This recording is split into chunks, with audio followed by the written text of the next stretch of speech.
Good morning, good afternoon, good evening kung saan man kayo naroroon. Ito po ay napakaikling video na maglalahad tungkol sa background ni General Torre. Ang dami kasing mga fans na ni General Torre ngayon. At kahit ano pa ang sabihin ng mga DDS at mga COJIC tungkol sa pagka-aresto ni Apollo Kibuloy na kung saan daw, hindi daw sa COJIC nahanap and all that.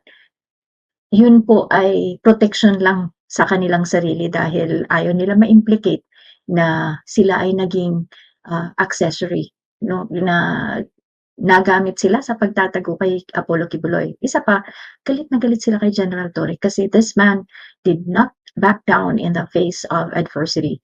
Yung talagang kahit sinabuyan na sila ng kung ano-ano diyan sa COJIC at pinagsalitaan ng kung ano-ano, tinugis pa ng mga mambabatas na clearly may bias for, Apollo Kibuloy and should not these people, yung tatlong bugok na nagtatanggol kay Kibuloy, clearly do not have the best interest of the Filipinos, no? Nakita lang sa hearing na yun kung gaano sila ka-biased, and in the first place, they should have inhibited from holding such a hearing kasi they have openly admitted na sila ay napakalapit kay Kibuloy. So, anyway, that's the way it goes. Hindi naman pinigilan ng Senate President. So, let's go back to a better topic, which is General Nicolas Torre the third. Ito po yung kanyang early life and education. So, siya po ay ipinanganak sa Hulo on March 11, 1970. Kayo na po ang mag-math kung gaano siya katanda. So, diyan po siya pinanganak.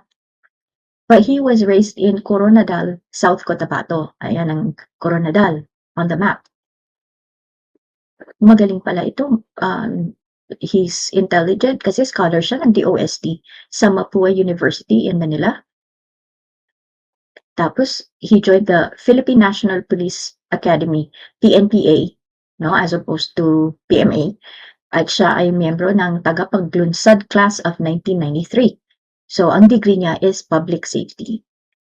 Yan. And then, he obtained graduate degrees in management, majoring in development and security and business administration from Wesleyan University. Ito po yung career niya.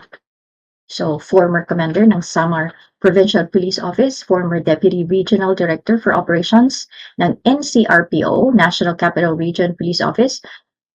He was also the former Director of QCPD, Quezon City Police District. Doon po nangyari yung may incident with a former employee of the Justice Department. And out of I feel like integrity niya yun na he felt that he made a mistake.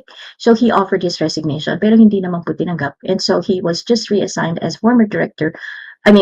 As director, now he's former director of PNP Communications and Electronics Services. Currently, siya po ay director ng PNP Regional Office 11, which is the Davao region.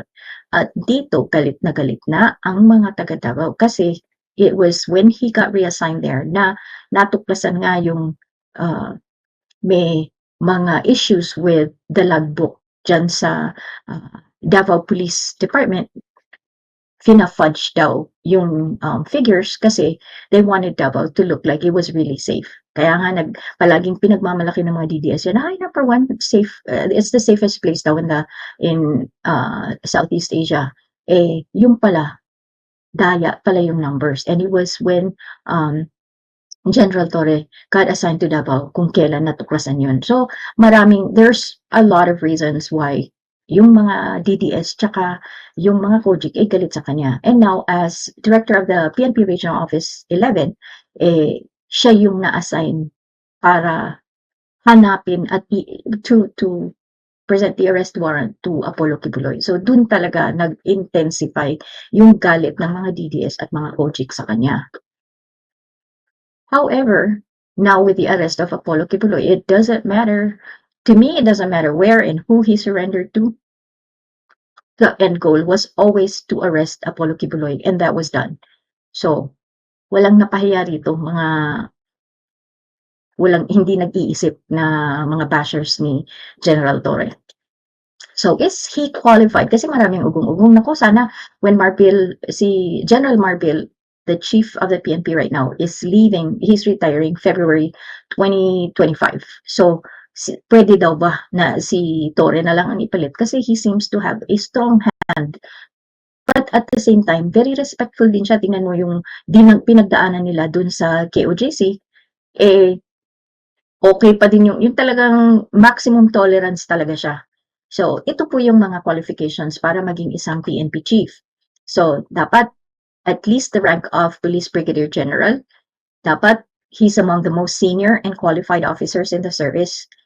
Third, must not have retired or be within 6 months of the compulsory retirement age, which I believe is 56.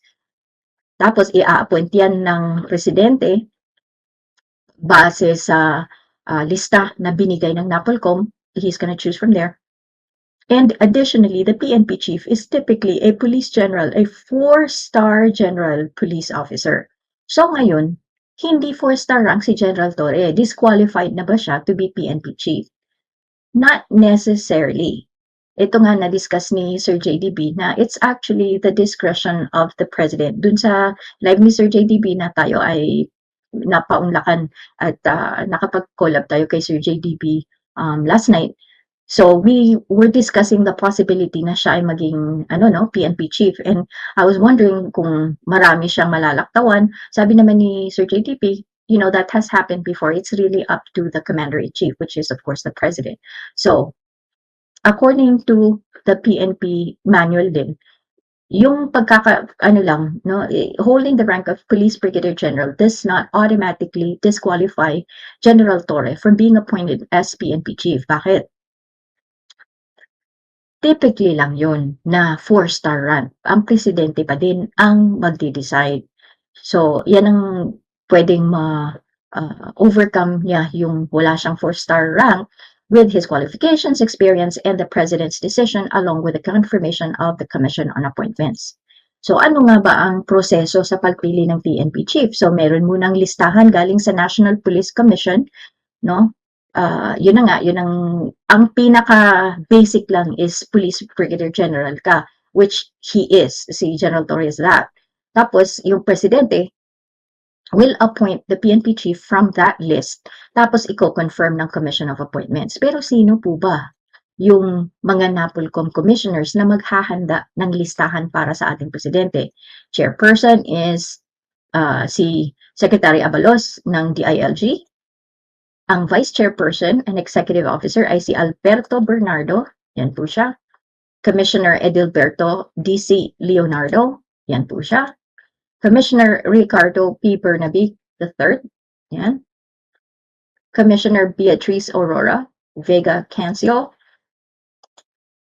at ex officio si Commissioner Police General Romel Francisco Marbil as the PNP Chief. So sila po yung maghahanda ng listahan na isasubmit doon sa presidente. So ganun po yung process. Tingnan na lang natin kung mangyayari o hindi. A lot of people are rooting for General Torre. Ang daming nag-admire sa kanyang resolve na talagang sabi niya, we will stay there for as long as it takes, because he was very sure na nandun lang talaga sa COGIC si Apollo Kibuloy. And he was right. I sincerely believe he was right. Ito na lang mga ayaw tumanggap na sila ay nagkamali.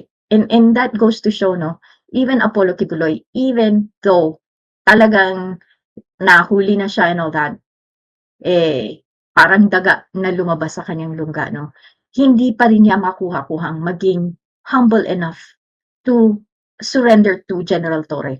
Dun sa galit siguro niya na si Torre talaga ang nagpursige para siya ay maaresto.